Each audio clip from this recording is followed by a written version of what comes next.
শীতের এক সন্ধ্যা শোভনের বন্ধুরা ঠিক করল গ্রামের পুরনো জমিদার বাড়িতে এক রাত কাটাবে। বাড়িটি বহু বছর ধরে ফাঁকা।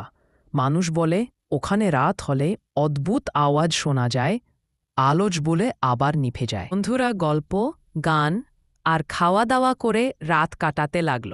হঠাৎ রাত 12টার সময় বাটিটা নিভে গেল।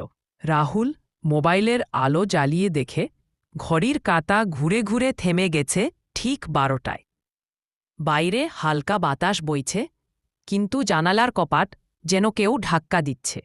হঠাৎ তনয়ে বলল, দেখেছ ওখানে কে দাঁড়িয়ে?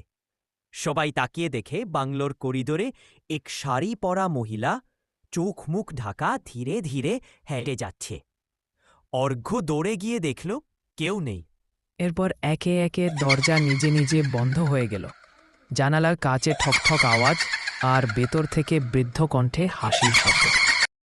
বিপ্লব বলল, চল এবার পালাই। কিন্তু দরজা তখন বন্ধ, বাইরে থেকে নয়, ভেতর থেকে লক। পরদিন সকালবেলা গ্রামবাসীরা এসে দেখে 4জন বন্ধুই বেহুশ অবস্থায় বাংলোর সামনে পড়ে আছে। জ্ঞান ফেরার পর তারা আর কখনোই সেই জায়গার নামও নেয়নি।